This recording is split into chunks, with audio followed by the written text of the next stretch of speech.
Bon, je vous remercie de cette invitation. Et, pendant quelques années, j'ai collaboré en faisant des mauvaises traductions du français en anglais ou vice-versa. Peut-être vous avez été des victimes de mes mauvaises traductions. Et donc, je connais la haute qualité de ce public et aussi, je connais très bien la compétence des conférenciers qui sont venus avant moi. Donc, j'étais un peu atterré de devoir parler ici. Et j'ai accepté parce que vous avez écouté ma présentation et vous avez considéré que ça pourrait intéresser. Donc, je vais faire de mon mieux pour que les expectatives se remplissent et qu'ils ne vous accusent pas des fausses publicités ou de tromperies sur la marchandise. En tout cas, j'espère être moins embrouillé que les tableaux de Joan Miró pour exprimer mai 68 dans mes propos. Les titres de ma présentation, mai 68 et la Révolution dans l'Église, présuppose l'existence d'un lien entre ces deux révolutions. Cependant, une question se pose. Est-ce mai 68 qui a causé le désastre post-conciliaire dans l'Église, comme l'a dit alors le cardinal Joseph Ratzinger, ou au contraire, est-ce plutôt la révolution conciliaire qui a préparé mai 68? Il s'agit en effet d'une passerelle à double sens, et c'est ce que je vais essayer de démontrer au cours de cet exposé. Disons d'abord un mot sur les noyaux fondamentalement religieux et non seulement politiques ou sociétal de cette révolution, bien synthétisé par l'historien Alain Besançon.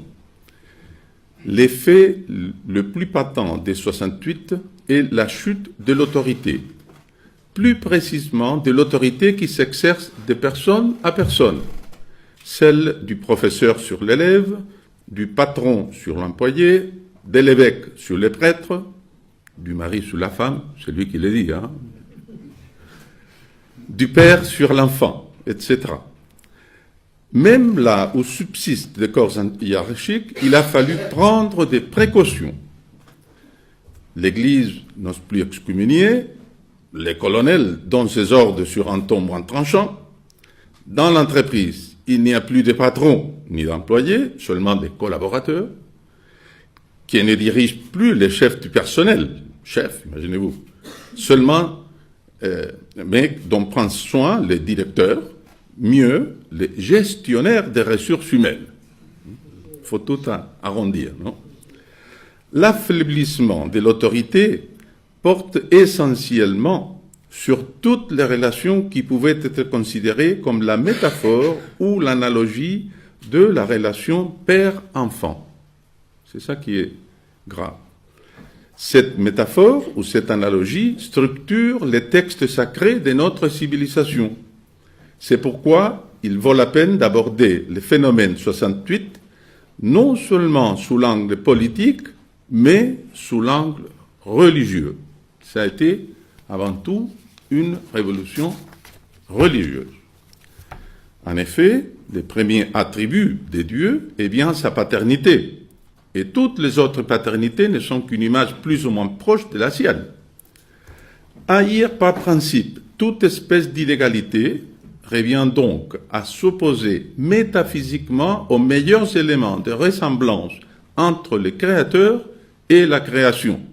C'est haïr Dieu, affirme Plinio Correa d'Oliveira dans Révolution et contre-révolution.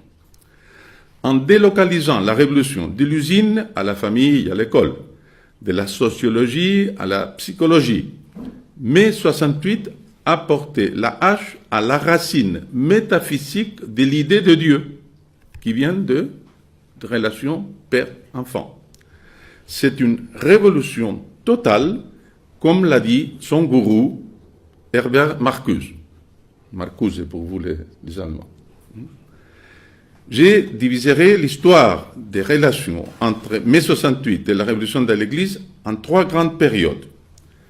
du Concile Vatican II à la Révolution de la Sorbonne, la participation des catholiques aux événements de mai 68 et finalement l'accélération de la révolution de l'Église à la suite de cette révolte. Il est indéniable que le Concile Vatican II a été un accélérateur du modernisme dans l'Église, favorisant une révolution analogue dans la sphère temporelle. C'est même un journaliste non chrétien comme Éric Zemmour qui le dit carrément. On sait que mai 68 a commencé avant mai 68, à Vatican II, avec la chute de la pratique du catholicisme. C'est le premier élément qu'il donne. Il donne après aussi De Gaulle, etc., etc. Mais le premier qu'il signale, c'est Vatican II, lui, Zemmour. De leur côté, les protagonistes de Vatican II le reconnaissent eux-mêmes. Les revendications du mouvement de mai 68, a écrit l'abbé et expert conciliaire René Laurentin, étaient largement en accord avec les grands idéaux du Concile, en particulier ceux de la Constitution conciliaire sur l'Église et le monde, Gaudium et Spes. À son avis, Vatican II était, dans une certaine mesure, le défi d'un groupe d'évêques engagés contre la curie qui, elle, essayait d'organiser un concile institutionnellement préfabriqué. Vous vous souvenez peut-être qu'au deuxième jour du concile, le 13 octobre 1962, 13 octobre, quand le cardinal Ottaviani a dépassé son temps, parce qu'il était un peu sourd, donc on avait sonné la cloche, il n'avait pas écouté, et il n'avait pas entendu la cloche. Donc, il a continué à parler. Donc, on sonnait la cloche une deuxième fois. À la troisième, et justement, ils ont coupé les micros. Au moment où ils ont coupé les micros, il y a eu un applaudissement énorme dans la basilique. Le pauvre cardinal, jusqu'à alors vénéré, respecté, etc., était abasourdi. À ce moment, tout a basculé. C'était vraiment une révolution, comme a été après mai 68. Sur la question des savoirs, si on peut établir un lien entre mai 68 et Vatican II, l'historien italien Agostino Giovagnoli a répondu tout de go. L'Église catholique a anticipé une transformation qui, plus tard, en 1968, s'est présentée de façon convulsive dans le sens d'une réduction du poids des institutions, à l'intérieur de la société. Sans parler du fait stupéfiant qu'aucun des documents du Concile n'a fait la moindre référence à l'enfer et que l'on a mis en sourdine les notions de péché, de pénitence, de sacrifice, d'obéissance à la loi de Dieu, etc., en faveur des notions de liberté, des droits de l'homme, de développement personnel, de joie de vivre, ce qui ne fit que valider la conception hédoniste de l'American Way of Life et de la culture rock qui s'est imposée parmi les jeunes après la Seconde Guerre mondiale. J'ai participé à une soirée du Figaro et une discussion entre Jean-Pierre Le Goff et Patrick Buisson, et surtout Patrick Buisson a insisté beaucoup sur cela. Comment on a effacé la notion de péché. Bon, après tout, s'est écroulé, bien sûr. Bon. Dès avant 68, le sociologue de religion Jean-Louis Schlegel le confirme, la contestation se généralise et s'étend à l'Église elle-même, à ses structures, à ses comportements, ainsi qu'aux détenteurs du pouvoir religieux. Un climat post-conciliaire d'insurrection ou de subversion chrétienne, qui a tendance à rejeter dans les ténèbres extérieures tout ce qu'on avait adoré auparavant avec les sentiments que l'Église nous a trompés, rejoint ainsi l'évolution culturelle, sociale et politique plus générale qui se développe depuis le début des années 60. Cette effervescence dans les cercles catholiques se reflète dans les premières occupations des universités pontificales de Milan et de Santiago, un an avant l'occupation de l'université de la Sorbonne. Au Chili, c'est mon pays, le 11 août 1967, donc plus de 6 mois avant mai 68, des étudiants de l'université pontificale catholique de Santiago ont décrété une grève générale et occupé son siège par des moyens violents pendant plus d'une semaine pour s'opposer à un règlement qui accordait au Conseil supérieur les privilèges d'élire les doyens. Vous voyez, ce sont toutes les thématiques des mai 68 déjà. Non. Cette occupation a entraîné la démission du recteur Magnifique, qui était un archevêque conservateur, et son remplacement par un laïc de gauche. Un an plus tard, jour après jour, c'était la cathédrale métropolitaine de Santiago elle-même qui était occupée pendant toute une journée par un groupe de prêtres des laïcs intitulé Jeune Église. Ils ont placé entre le tour de la cathédrale une énorme bannière avec les mots « Pour une église aux côtés du peuple en lutte ». Le Corriere della Sera a récemment rapporté ce qui s'est passé peu de temps après à l'université du Sacré-Cœur de Milan, avec le titre expressif « 68 avant 68, comment l'étincelle crépita à la Cato ». Les étudiants ont occupé l'université du Sacré-Cœur en novembre 67.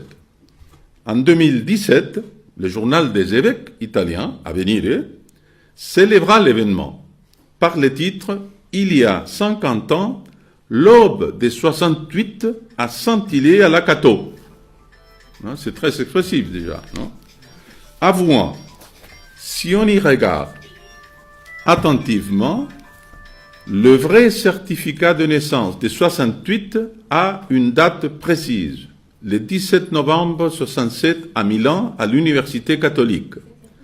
À ce moment, de nombreux étudiants de l'université sont invités à questionner le système social dans son ensemble, à s'opposer aux institutions, y compris ecclésiastiques. Roberto Beretta, historien et journaliste de la page culturelle d'Avvenire et auteur de ce livre que vous voyez là, non? Il chantait que Dieu est mort, non? Confirme cette filiation entre le Vatican II et mai 68. Qu'en Italie, l'année 68 soit née catholique est en fait facile à vérifier. La première université occupée par les étudiants a été l'université catholique de Milan dès le 17 novembre 1967. Par après, il a eu d'autres occupations. Les principaux dirigeants, dont Mario Capanna, étaient des catholiques pratiquants, voire même recommandés par leurs évêques et par les dirigeants des associations ecclésiales dans leurs diocèses respectifs. Enfin, les vêtements portés par Capanna, en haranguant micro à la main ses camarades de classe à l'extérieur de l'université pour protester contre l'augmentation des frais d'inscription, n'étaient pas la parka mythique, mais un long imperméable noir de prêtre qu'un aumônier de l'université lui a offert parce qu'il ruinait. Donc même ce petit détail est très significatif. L'historien affirme que les textes les plus cités par les leaders de la révolte étudiante étaient les constitutions Lumen Gentium et Gaudium Spes de Vatican II, ainsi que l'encyclique Populorum Progressio de Paul VI. Mario Capanna, celui qui était dans la photo précédente et que vous voyez là avec un regard, non, on lui donnerait la communion sans confession. Bon, en fait, un mois après, il a séquestré un professeur avec un groupe d'étudiants pendant une semaine. C'est ça qui a fait toute sa notoriété. Après, il a créé un groupuscule d'extrême gauche qui est devenu Démocratie prolétaire. C'était les partis les plus à gauche de tout le spectre politique italien et il est devenu député européen. Donc vous l'avez ici pendant quelques années, vous l'avez eu ici à Bruxelles. Non? Mario Capanna. Bon. Qu'est-ce que c'est Mario Capanna? Non? Dit. C'est très, très, très intéressant. On passait les nuits à étudier, à discuter les théologiens considérés alors comme d'avant-garde, Rahner, Schillebeck, Bultmann, ainsi que les documents du Concile. C'est de là qu'est sorti son engagement. La France n'est pas restée comme un îlot en marge de cette évolution du catholicisme. Voici un très éloquent témoignage publié par Dominique Desjeux, séminariste à l'époque, et l'un des dirigeants, à côté de Daniel Cohn-Bendit, des révoltes dans les campus de Nanterre et de l'Université de Paris. Plus tard, il abandonna la foi catholique et fit une carrière de professeur d'anthropologie à la Sorbonne. Dans l'article intitulé « Témoignages d'un libéral de gauche » en mai 68 à Nanterre, en France, il commence par déclarer tout franchement: pour l'ancien philosophe maoïste français Alain Badiou, manifester pour mettre fin à la guerre d'Algérie fut le prélude de mai 68. Pour d'autres, ce fut de manifester contre la présence américaine au Vietnam. Dans ma propre expérience, Vatican II, une période clé des réformes de l'Église catholique, a joué le rôle le plus important pour déclencher ma participation à mai 68. Donc, confirmé par un des dirigeants. C'est Vatican II qui l'a entraîné dans cette voie. Il l'a porté à devenir un des dirigeants. Il évoque ensuite l'impact du concile sur la vie du séminaire parisien où il avait étudié et sur sa propre perception de choses. Quand j'ai commencé le séminaire, en 1965, notre vie quotidienne était complètement régie selon un modèle monastique. Nous nous levions à 6 heures du matin et les lumières s'éteignaient à 9 heures ou 10 heures du soir. Le jour était ponctué par le laude et la messe du matin, l'angélus à midi et les complis le soir, tout en latin. On dirait le séminaire de Griciliano. Chaque heure, une cloche annonçait une nouvelle activité. Les repas étaient faits en silence avec un élève lisant la vie du saint du jour. On quittait le séminaire seulement le jeudi pour des œuvres de charité et le dimanche après la messe. Tout cela me semblait très normal. C'est-à-dire qu'à l'époque, il était tout à fait d'accord avec cela. Bon. 2 ans plus tard, à la suite de nombreuses réunions et de nombreux questionnements liés au mouvement de réforme de Vatican II, fondé sur une philosophie sociale et ouvrière, la plupart des règles furent jetées par-dessus bord. Nous étions autorisés à sortir quand nous le voulions, et la messe et les prières étaient en français. Grâce à cette période, j'ai eu ma première expérience de remise en question de l'ordre social établi et de participation à un processus de changement profond, et j'ai découvert mon habileté à contester des règles non justifiées socialement. Donc, à la question, est-ce que vraiment il y a un lien entre mai 68 et Vatican II, dans le sens que Vatican II a préparé mai 68? Oui, on peut dire que le Concile a préparé mai 68. Ce sont ceux qui ont participé qui le reconnaissent. Donc, on peut passer au deuxième volet. C'est la participation des catholiques, la participation directe des catholiques dans les événements de mai 68. En octobre 1967, ce même Dominique Degé s'inscrit, non, 65, pardon, non, c'était avant, oui, en octobre 67, c'est bien. Degé s'inscrit en diplôme de sociologie à Nanterre. Un mois plus tard, il participe à l'organisation d'une grève des étudiants en tant que membre non syndiqué du comité de grève. Beaucoup de grévistes, déclare-t-il, étaient bien entraînés à la contestation dans l'Église catholique et à diriger des groupes en raison de leur expérience dans des mouvements de jeunesse catholique. Donc c'était la participation au mouvement catholique qu'ils avaient préparé pour participer après à Nanterre et à la Sorbonne, dans la révolte. Les siens n'étaient pas les mets des barricades, mais celui des discussions sur la réforme de l'université avec les membres de la communauté catholique de Nanterre. En effet, aux côtés des émeutes de rue, ce qui a plus caractérisé l'occupation de la Sorbonne, c'était les interminables discussions des assemblées générales. Au point que le jeune jésuite Michel de Certeau, l'un des inspirateurs du pape François, a pu résumer la rébellion dans les rues de Paris avec une formule célèbre, reprise par le ministre de l'Éducation de l'époque lors d'un débat à l'Assemblée nationale, et encore par le président Pompidou dans ses mémoires. En mai dernier, on a pris la parole comme on a pris la Bastille en 1789. Dans cette prise d'assaut de la parole, les catholiques de gauche ne furent pas laissés pour compte. Voici ce qu'écrit Jean-Louis Schlegel pour l'hebdomadaire progressiste La Vie. On aime à penser aujourd'hui que mai 68 a commencé à la fac de Nanterre le 22 mars, et le mouvement du même nom, à la fois anti-autoritaire, activiste et libertaire, opposant déterminé à la guerre du Vietnam et réclamant que les garçons puissent aller dans les chambres des filles, dans les cités universitaires. Mais ce 22 mars 68 a aussi lieu un autre événement particulièrement pertinent pour notre analyse. Ce jour-là, Jean Cardonnel, dominicain, prêche en effet un carême à la salle de la Mutualité, loué par l'hebdomadaire Témoignage chrétien sur les thèmes Évangile et Révolution. Il y proclame, entre autres, que le vrai carême consisterait à frapper des morts les mécanismes d'une société injuste dominée par l'argent et la puissance. Nous n'avons pas encore digéré la révolution de 89, dit le fils de Saint Dominique.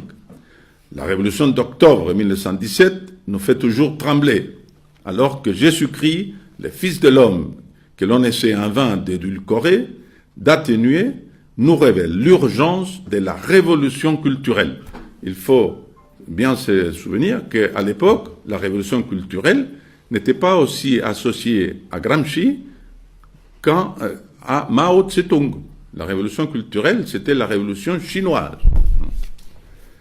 En fait, dans ses conférences de carême, le père Cardonnel préconisait l'échange du jeûne et de l'aumône pour une grève générale qui paralyserait le mécanisme de la société des profits. 10 semaines plus tard, c'était fait.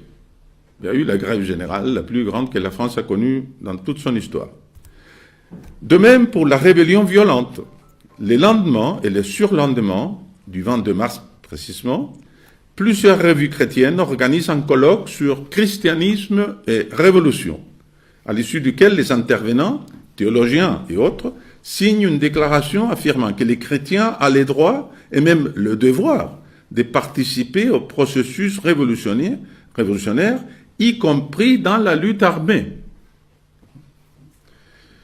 Pour clore ces conférences, le père Cardonnel a fait venir qui? Monseigneur Elder Camara, qui a donné au public les conseils suivants, mis en pratique quelques semaines plus tard. Si vous voulez faire la révolution, ne venez pas en Amérique latine. Vous avez mieux à faire chez vous. Et bon, ne pensez pas aussi que le père Cardonnel était une figure isolée, ou Monseigneur Camara, dans son ordre. Dans un article intitulé « Les dominicains, un ordre qui devient rouge », Yann Raison du Clésiou explique: au sein de l'ordre dominicain, notamment des jeunes, partagent l'aspiration à sortir des couvents pour vivre engagés dans les luttes sociales et devenir les signes que Dieu prend parti pour les plus faibles. Certains vont jusqu'à rejoindre les combats marxistes. Du 4 au 12 janvier 1968, les frères Paul Bancard participent à un congrès d'intellectuels à La Havane, où ils signent avec 3 autres prêtres un manifeste pour l'engagement dans la lutte révolutionnaire anti-impérialiste. En mettant ces engagements en pratique, lorsque les quartiers latins se soulèvent au mois de mai, les frères dominicains Henri Burin de Rosiers et Jean Raguenès transforment l'aumônerie de la fac de droit en infirmerie. Ils se mettent en avant des étudiants afin de les préserver des violences policières. Avec la sœur Françoise van der Merch, ils exfiltrent de Paris les Katangais. Je crois que la sœur était une Belge. Et ces Katangais, c'était un groupe de voyous qui racketaient les autres étudiants à la Sorbonne. Non? Et donc la police, à la demande des étudiants, la police est venue et ce sont eux qui les ont exfiltrés. Bon. En effet, non. Bon. Et les novices du studium dominicain du Solchoir, dans la banlieue de Paris, ont tisé un drapeau rouge sur le toit de la propriété, non, pour s'associer à mai 68. Bon. Mais la participation aux affrontements avec la police n'était cependant pas une exclusivité des enfants de Saint-Dominique.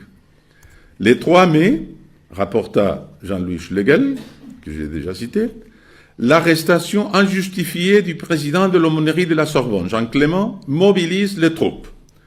Tandis que les groupes témoignages chrétiens descendent dans la rue, la jeunesse ouvrière chrétienne, sa branche féminine et l'Action catholique ouvrière se solidarisent avec les mouvements ouvriers. De nombreux séminaristes, d'ici les Moulineaux, vous savez, les séminaires de Paris dirigés par les Sulpiciens, et des étudiants jésuites du Scholastica de philosophie de Chantilly viennent prêter main forte à la commune étudiante du quartier latin. Rue Gay-Lussac, à un emplacement stratégique, les centres Saint-Yves deviennent une infirmerie où les révoltés sont soignés durant les affrontements de la nuit du 10 au 11 mars. Les aumôniers qui déambulent dans les quartiers latins reconnaissent leurs ouailles dans la masse des étudiants et notent qu'ils ne se distinguent pas d'eux autres. Voici un document très éloquent. C'est les rapports des aumôniers à la rentrée scolaire en décembre de l'année de 68, non, et sur leur participation aux événements. Donc ils disent, nous avons transformé Saint-Yves en centre de secours, ils le reconnaissent ouvertement. Nous avons invité les étudiants à s'interroger sur les raisons profondes de la révolte, bien sûr que c'était pour soutenir la révolution. Nous avons donc proposé un amphi permanent. La révolution et les chrétiens, des chrétiens s'interrogent.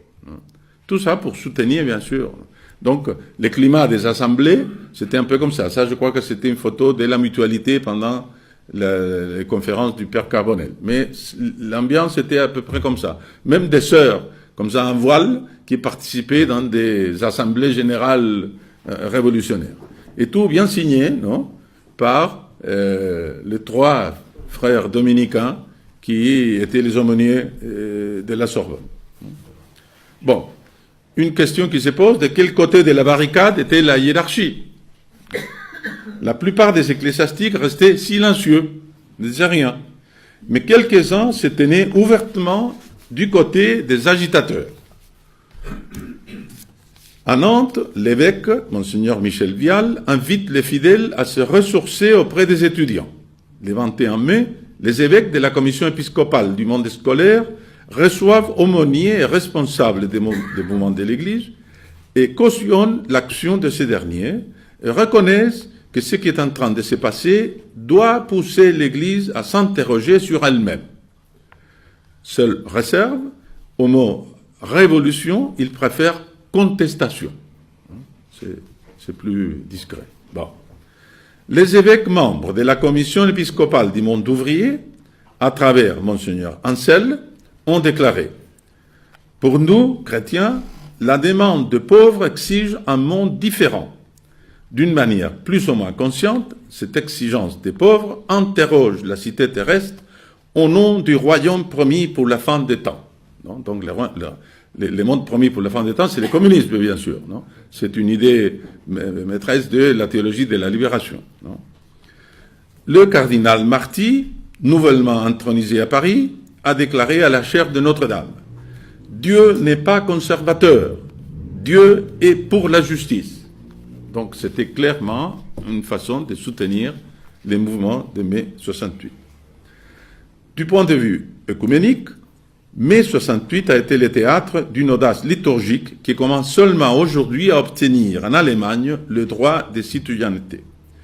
Le dimanche de la Pentecôte, le 2 juin, 70 personnes, 2 tiers catholiques, un tiers protestants, se sont réunis dans un appartement rue de Vaugirard, non loin de la Sorbonne, pour une célébration eucharistique commune qui a commencé avec la lecture d'une lettre signée par tous et adressée à l'archevêque de Paris et au président de la Fédération protestante de France, en déclarant que les événements vécus ensemble depuis des années et récemment dans la rue nous ont fait avancer vers l'unité plus que beaucoup de nos rencontres œcuméniques autour des tables de discussion théologiques.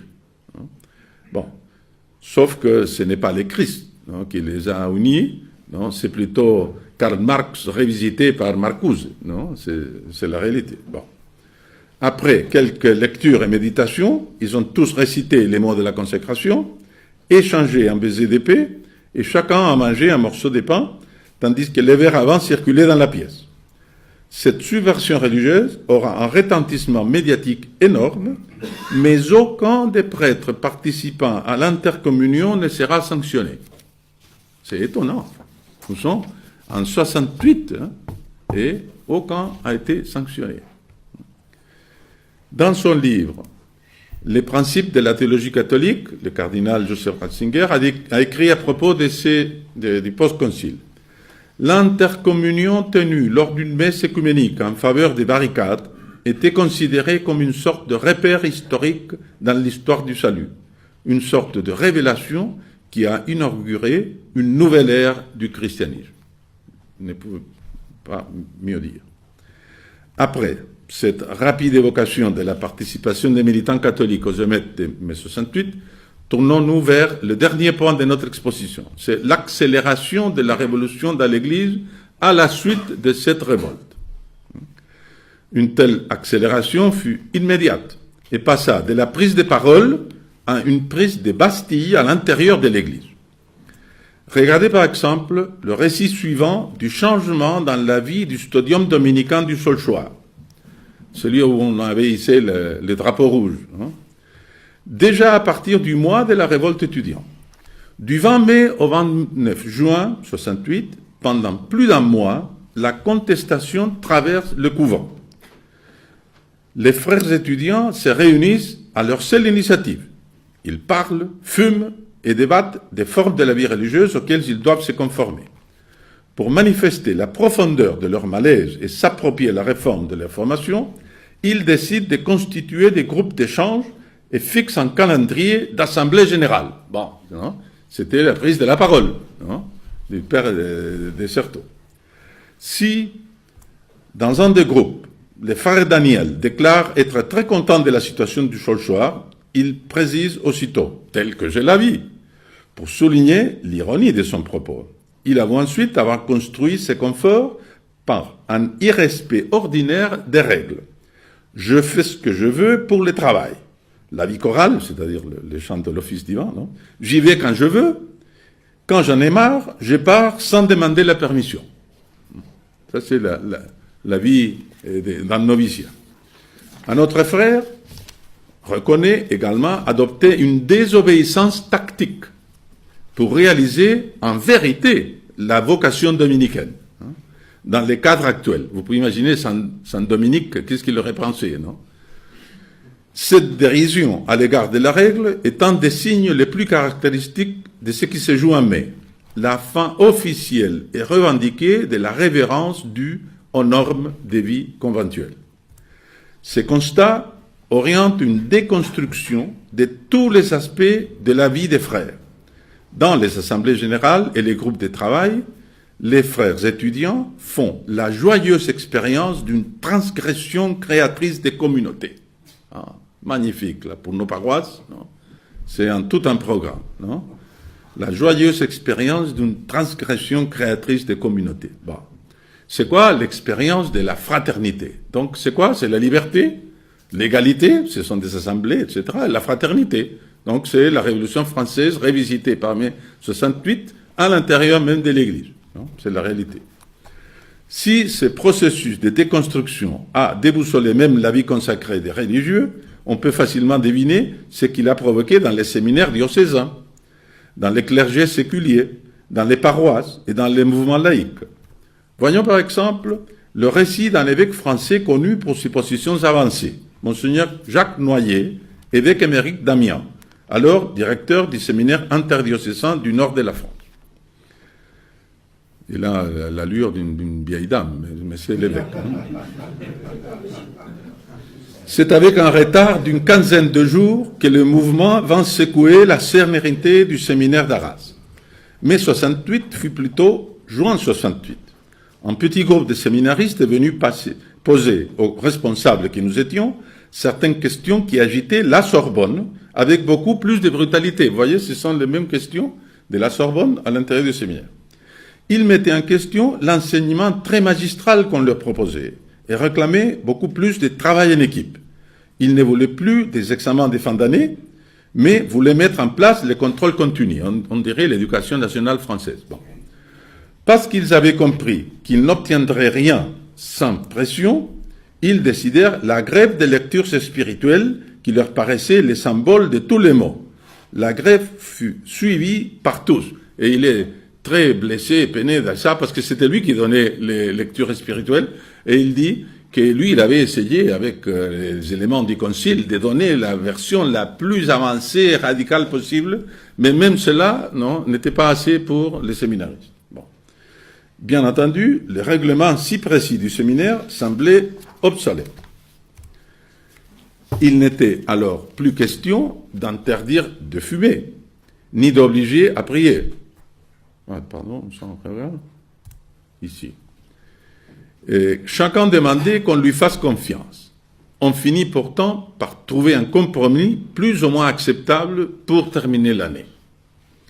Il raconte encore que j'ai dû arracher moi-même à la fenêtre d'un séminariste les drapeaux noirs que j'avais cru à tort n'être qu'un jeu irresponsable. Bon, on voit comment lui-même a suivi les conséquences à cause de son ornement, non? Bon. La fièvre était telle que les règles du séminaire ne tenaient plus. On ne demandait plus permission pour sortir. Et les cours les plus sérieux étaient moins urgents que telle réunion ou telle manifestation. Certains ne rentraient pas le soir. Donc, si on veut trouver la cause des abus sexuels, non, et qu'on connaît aujourd'hui, bon, ben, voilà, non, on le trouve à ces temps-là. J'espérais que les choses se calmeraient tout en mesurant la richesse d'expérience que ces événements apportaient aux jeunes. Vous voyez, lui, il était le directeur, mais au fond, il était en faveur de tout cela. Quant à l'effet sur le clergé dans son ensemble, regardez les témoignages du célèbre évêque rebelle Jacques Gaillot, qui était à l'époque professeur au séminaire interdiocésain de Reims, qui a dû être fermé parce que les séminaristes sont rentrés chez eux. Dans les diocèses de Langres, auxquels il appartenait, il fut convenu que les prêtres qui les désireraient pouvaient écrire en pleine liberté, bien sûr, ce qu'ils avaient envie d'exprimer, personnellement ou en groupe. Toutes ces lettres me furent envoyées à Reims et j'eus la charge d'en faire la synthèse, puis d'en rendre compte à une assemblée des prêtres du diocèse. Non? Donc on commence, l'Église commence à être dirigée par des assemblées. Non? Bon. Au fur et à mesure que je les dépouillais, j'étais impressionné par leur ton de liberté et de vérité humaine, de délivrance. Ils aspiraient à des changements dans leur statut de prêtre. J'ai constitué un véritable cahier des doléances. Et bien sûr que la référence au cahier des doléances n'est pas anodine. C'est clair, le clin d'œil à la Révolution française. Même la dimension sexuelle de la Révolution de la Sorbonne n'était pas étrangère au cercle catholique. C'est le récit de René Pujol, longtemps directeur du Pèlerin, le plus grand hebdomadaire catholique en France, à l'époque étudiant à Toulouse et militant engagé dans l'aumônerie catholique de l'université. Pardon, je pense qu'on a avancé trop. Bon. Si jouir sans entrave m'a toujours semblé traduire une revendication potage, la libération sexuelle sous-tendait d'autres enjeux plus sérieux. Nous en débattions jusque dans les locaux de la paroisse étudiante de la rue Valade, où l'un de nos aumôniers était le futur cardinal archevêque de Marseille, Bernard Panafieux.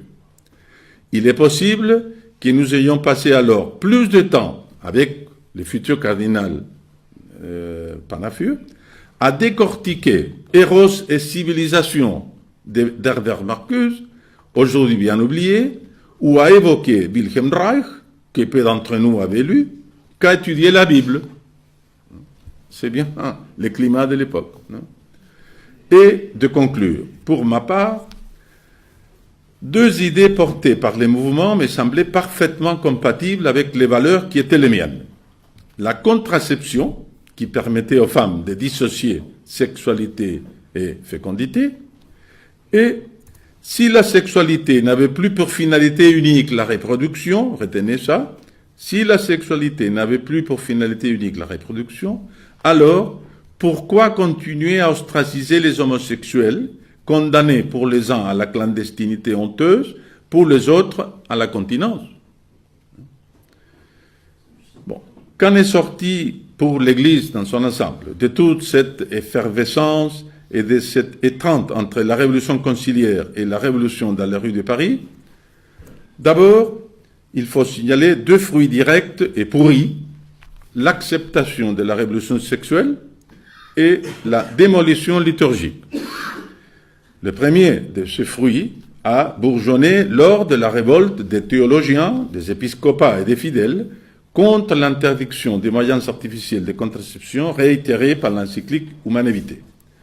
L'origine proche de cette révolte, il faut la chercher non seulement dans mai 68, comme le confesse René Pujol, mais dans les refus des pères conciliaires du Vatican II de rappeler la hiérarchie entre la fin première du mariage, la procréation, et les fins secondaires, les secours mutuels entre les conjoints et les remèdes à la concupiscence. Donc, vous voyez, René Pujol se trompe quand il dit que ce serait la fin unique du mariage. C'est pas vrai. Mais il y a les deux autres. Mais il y a une hiérarchie entre les fins du mariage. Et pendant le concile, dans Gaudium Spes, cette hiérarchie n'a pas été rappelée. Pire encore, le secours mutuel a été énoncé avant la procréation. Bon. Et la même chose dans les codes des droits canons.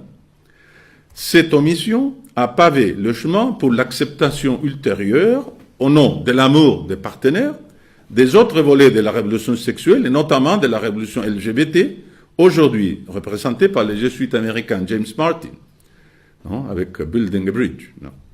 Tout cela est tellement connu que je ne vais pas m'étendre là-dessus. Pour ce qui est de la démolition liturgique, on peut dire que dans ces domaines, l'imagination a vraiment pris le pouvoir, comme ces quelques diapos le montrent. C'est tellement répandu que l'abbé Nicola Bux, en Italie, a même écrit un livre intitulé « Comment aller à la messe sans perdre la foi ?» Ici encore, pas besoin d'abonder, je crois. Nous connaissons tous et nous souffrons tous cela. Bon. L'un des fruits de mai 68 a été les nouvelles communautés. Bon, donc, je vais parler un peu des trois fruits indirects, les communautés nouvelles, la théologie de la libération et le socialisme autogestionnaire. Donc, un des fruits de mai 68 ont été les nouvelles communautés alternatives, rurales et urbaines. Si la quête de fraternité dans la rue, à l'usine, à l'université, entre les grévistes et les manifestants, les étudiants et les ouvriers, est l'un des principaux marqueurs de mai 68, les cessez des vies communautaires en sont comme le développement ultime. C'est très intéressant ça. Explique Jean-Claude Noyer. Un sondage du journal Le Monde en 1972 estimait alors à près de 500 le nombre des communautés néo-rurales, soit une population de plus de 5 000 communards l'hiver et de 30 à 40 000 l'été. Bien sûr, beaucoup d'entre elles étaient d'orientation hippie et écologiste. Pourtant, loin d'être indifférentes à cette large mouvance, les chrétiens l'ont investie à leur façon, que ce soit au sein des communautés de base ou de celles du renouveau charismatique, lesquelles s'inspiraient, selon ses animateurs, dans les premières communautés chrétiennes. En Europe, les communautés de base ont pris l'orientation de groupes prophétiques alternatifs. Les cas les plus expressifs et les plus connus en France, au moins, fut celui de la communauté de Boken. Je pense qu'on dit comme ça, parce que c'est une abbaye bretonne, donc de la même façon qu'on dit les Pen, on doit dire Boken, je suppose. Bon. Composé des moines, des clercs et des laïcs, dans cette abbaye, et rassemblé autour de son prieur Bernard Béret, qui on le voit, est-ce qu'on le voit ici dans la photo? Oui, je crois que c'est justement celui qui est bien au milieu là, à côté de la cheminée. Il a été, explique l'historien Vincent Soulage, jusqu'à sa crise en 1975, un lieu central pour les chrétiens en recherche. Son fondateur quittera ensuite le christianisme pour le taoïsme chinois. Vous avez les 3 livres là qui expriment cette évolution. Donc la quête a fini dans le taoïsme. Plus durables ont été les communautés nées du renouveau charismatique apparu dans les années 70. Dans son livre « De mai 68 au JMJ 97, 30 années vues par une journaliste catholique », Monique Ebrard rappelle « Quand j'en ai entendu parler pour la première fois, je me suis dit, ce sont des hippies qui prient. Ils étaient jeunes, heureux, ils partageaient tout et ils s'aimaient. » Cette journaliste a été impressionnée par le fait que les 2 types de communautés, prophétiques et charismatiques, avaient plus de convergences que de divergences. Tous animés par la même utopie, le même amour de la nature et une vision eschatologique proche, les uns attendant le retour du Christ, les autres se préparant au prochain effondrement de notre civilisation. Ils vivaient dans un autre monde et annonçaient un monde nouveau. Dès 1976, les prophètes de la Cité Nouvelle, façon abbaye de Boken, ne sont plus qu'une poignée d'irréductibles, tandis que les communautés de renouveau charismatique se sont normalisées en réajustant l'exercice interne de l'autorité. Vous avez les bergers qui avaient un contrôle absolu sur les gens, etc., et en évoluant vers des formes moins restrictives des vies collectives. En Amérique latine, le résultat fut plutôt dans les domaines temporels, avec l'escalade de la théologie de la libération et des communautés de base, suite au document de Medellín, approuvé par le Conseil épiscopal pour l'Amérique latine, qui consacra les principes de l'option préférentielle pour les pauvres. Vous savez, c'était plutôt l'union de l'Église avec les forces politiques de gauche qui promouvaient les réformes des structures socialistes au nom de la lutte des classes, et dont le modèle, bien sûr, était le Cuba de Fidel Castro, etc., etc. C'était intéressant quand le pape Jean-Paul II est allé au Brésil pour la première fois, un journaliste du Time est allé interviewer un des leaders protestants au Brésil pour lui demander pourquoi on avait un tel succès des évangéliques au Brésil. Et il a dit, c'est très simple, l'Église catholique a fait l'option préférentielle pour les pauvres, mais les pauvres, eux, ils ont fait l'option préférentielle pour les évangéliques. Pourquoi ? Parce que les théologiens de la libération leur offraient la révolution, je ne sais pas quoi, la lutte politique, et les pasteurs venaient avec la Bible. Tout ça. Donc ils avaient besoin d'un secours spirituel. Et ils le trouvaient chez les protestants. Donc ils allaient chez les protestants. C'est la catastrophe aujourd'hui en Amérique latine. 4000 catholiques deviennent protestants par jour. Non ?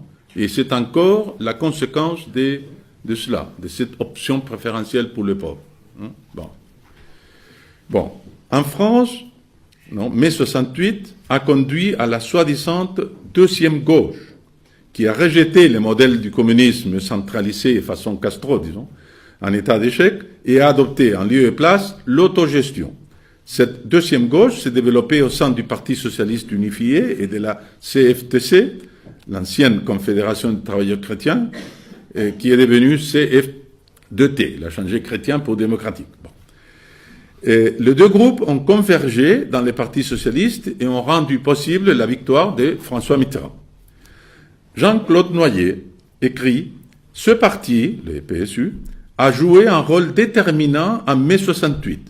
Il apporta un soutien à la jeunesse en rébellion, conduite notamment par Jacques Sauvageau, président de l'Union nationale des étudiants de France et adhérent du PSU. Par ailleurs,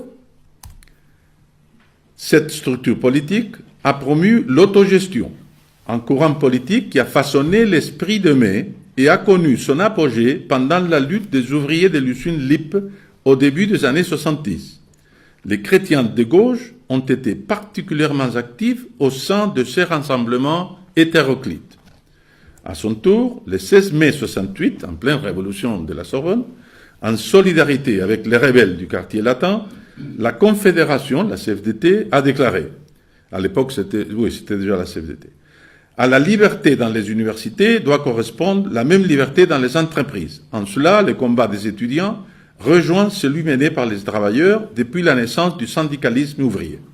À la monarchie industrielle et administrative, il faut substituer des structures démocratiques à base d'autogestion.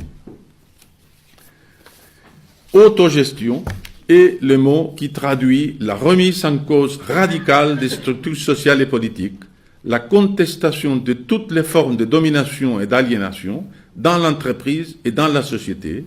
Entendu ainsi, le terme peut prendre une connotation prophétique, voire messianique, affirme Frank Gheorghi, chercheur au Centre d'histoire sociale du XXe siècle de la Sorbonne et le plus grand spécialiste d'autogestion dans le monde aujourd'hui. Jaillit comme un phare au cœur de mai 68, l'idée d'autogestion rassemble pour la CFDT la somme des espérances de l'humanité d'aujourd'hui, dira plus tard Edmond Maire, secrétaire général mythique de la Confédération syndicale. Lors de la grève générale de mai 68, de nombreuses usines furent effectivement occupées par les ouvriers qui, ayant enlevé leur directeur, en prit le contrôle. Pourtant, le mouvement social d'inspiration autogestionnaire connaît son apogée à l'été 73 et la présence chrétienne s'y manifeste avec un éclat particulier, affirme Frank Gheorghi. Deux conflits locaux, celui des 1300 ouvriers de l'usine de montres LIP à Besançon, vous savez, c'était l'époque où on découvert les quartz, non? Donc, toutes les usines des montres ont fait faillite, sauf les grandes marques qui ont réussi à se maintenir. Puis toutes les autres sont finies. Donc, c'était vraiment une boîte condamnée à disparaître, non? Bon.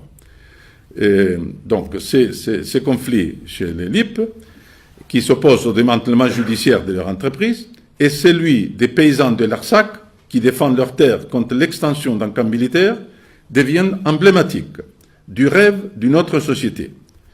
Les paysans chrétiens du COS, bon, le plus fameux, c'est José Bové, non? Vous le voyez de temps en temps ici au Parlement européen aussi. Bon. Comme les travailleurs du LIP, reçoivent tôt l'appui, parfois embarrassant, de l'extrême gauche.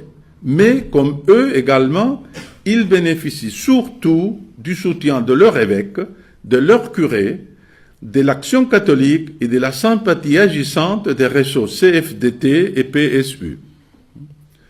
Ce n'est pas un hasard, a commenté Jean Charbonnel, le ministre chargé de résoudre le conflit, pendant qu'il faisait rage, si le comité d'action des travailleurs de l'IP est dominé par l'action catholique locale et un dominicain d'extrême gauche. Bon, c'est les fameux frères Jean Raguenès, donc on a vu déjà la photo avant, dont l'autobiographie porte le titre significatif de mai 68 à l'IP, et qui terminera ce jour au Brésil, non, et avec les mouvements des paysans sans terre, etc., a fait la révolution là-bas. L'échec de l'idéal de l'autogestion, l'une des idées les plus neuves des années 68, illustre au premier rang l'effondrement des espoirs de mai, selon Michel Pugenet, professeur émérite de la Sorbonne, dans le numéro spécial du Nouvel Observateur sur la révolte parisienne de mai dernier. Il continue. Au plus fort de sa popularité, le projet autogestionnaire porté par la CFDT inspire certaines des luttes des années 70. Mais la dernière utopie du XXe siècle, totem de la seconde gauche, va pâtir de l'inconstance de ses laudateurs. En fait, elle a pâti en définitive du coup qui lui a donné Plinio Correa de Oliveira dans un document de 6 pages de journal grand format intitulé « Le socialisme autogestionnaire par rapport au communisme, obstacle ou tête de pont », publié dans 155 journaux et revues de 52 pays, totalisant 33 millions d'exemplaires. Je crois que c'était le plus grand effort publicitaire jamais fait dans l'histoire de la publicité. Hein. Et c'est ce message à l'opinion mondiale qui, par son analyse percutante et l'ampleur de sa diffusion, qui a donné le coup de grâce doctrinal au projet mitterrandien.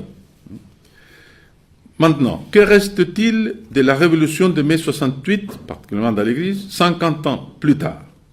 Compte tenu de la portée limitée de ma présentation, il est intéressant d'entendre les bilans de son impact sur la vie de l'Église et de la société, offert par un leader de la révolution progressiste, l'évêque émérite d'Arras, précité, Monseigneur Jacques Noyer.